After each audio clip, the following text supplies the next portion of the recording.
नमस्ते। कहानियाँ दिल की में आपका एक बार फिर से स्वागत है। कल हमने शुरू करी थी अपनी कहानी प्रतीक्षा कक्ष।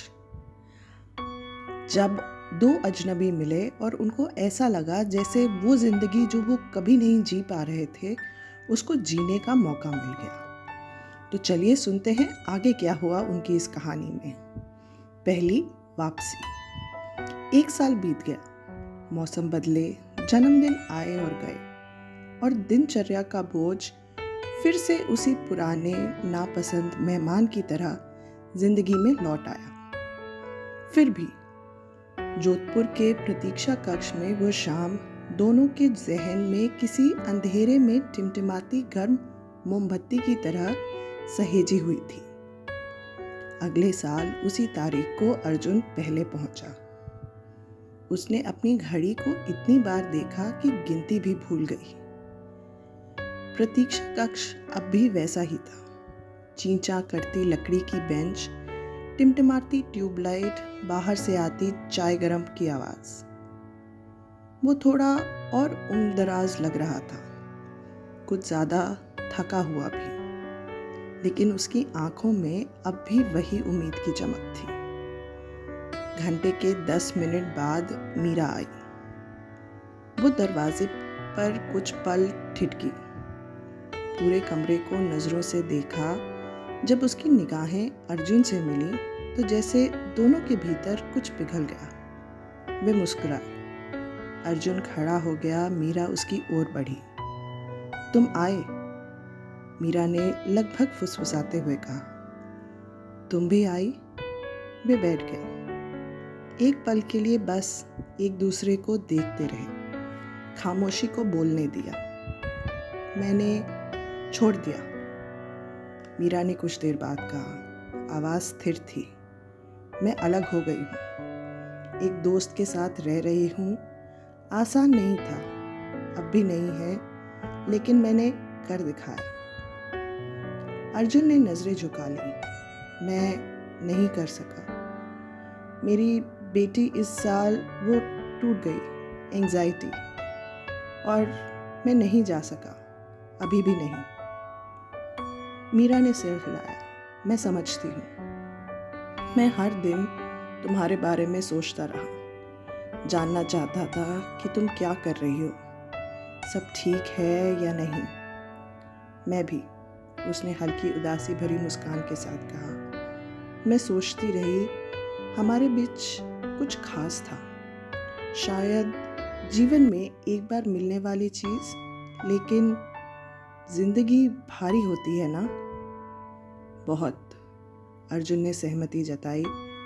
लेकिन तुम साहसी थी, तुमने पहला कदम उठाया। मुझे अब भी लगता है कि मैं बीच रास्ते में अटकी हूँ, मीरा ने माना, लेकिन इस पल के लिए हम यहाँ हैं।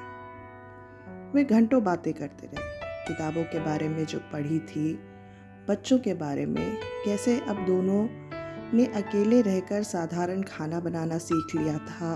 बातचीत में हंसी थी, हल्के फुल्के ताने थे और कुछ खामोश आंसू भी। मीरा ने बताया कि उसकी सुबह अब कैसी होती है। अब वो किसी ऐसे इंसान के लिए नाश्ता नहीं बनाती जो उसे धन्यवाद तक नहीं कहता। अब वो रात को किसी ऐसे आदमी के लिए नहीं जगती जो घर आकर उसे देखता तक नहीं।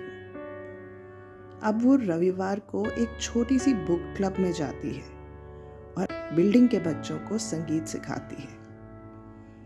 अर्जुन ने अपने और अपने पत्नी के बीच बढ़ती दूरी के बारे में बताया, घर में बनी रहने वाली खामोशी और तनाव के बारे में, और कैसे अब लिखना उसका एकमात्र सहारा बन गया है।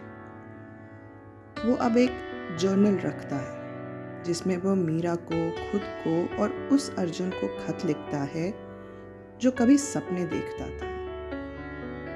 मैं तुम्हें खामोशी में महसूस करता हूँ, उसने कहा। जब मैं ट्रैफिक सिग्नल पर होता हूँ, जब कोई खास गाना बजता है, तब सोचता हूँ जिंदगी और कैसी हो सकती थी। मीरा ने नजरें फेर ली और कहा, मैं भी। वे स्टेशन में धीमी पड़ती रोशनी के बीच साथ साथ टहलते रहे। भीड़ से बचते हुए एक पुराने किताबों के स्टॉल पर जा पहुंचे जो अब बंद था, लेकिन उन्हें पिछले साल का वो पल याद था। कभी लगता है कि हमने कुछ बहुत नाजुक बना लिया है? मीरा ने पूछा। हाँ, अर्जुन ने जवाब दिया, लेकिन कई बार नाजुक चीज़ें सिर्फ इसलिए टिक जाती हैं क्योंकि उन्हें संभाल कर रखा जाता है। जब विदा लेने का वक्त आया, वे धीरे धीरे खड़े हुए। अगले साल फिर यही समय? मीरा ने पूछा। अर्जुन कुछ पल रुका, फिर सिर हिलाया। हाँ, और शायद अगली बार मैं भी आज़ाद हो जाऊं।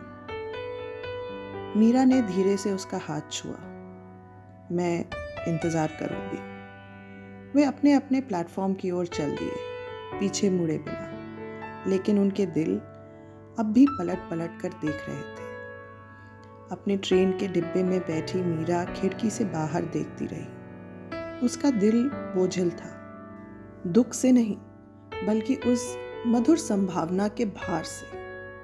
और अर्जुन एक खराटे लेते अजनबी के सामने बैठे अपनी पुरानी कविता वाली डायरी को निकालकर फिर से लिखना शुरू कर चुका था। कुछ वादे बोलते नहीं, बस निभाए जाते हैं। तो चलिए इंतज़ार करते हैं कल का, ये जानने के लिए कि अगले साल वो फिर मिल पाए।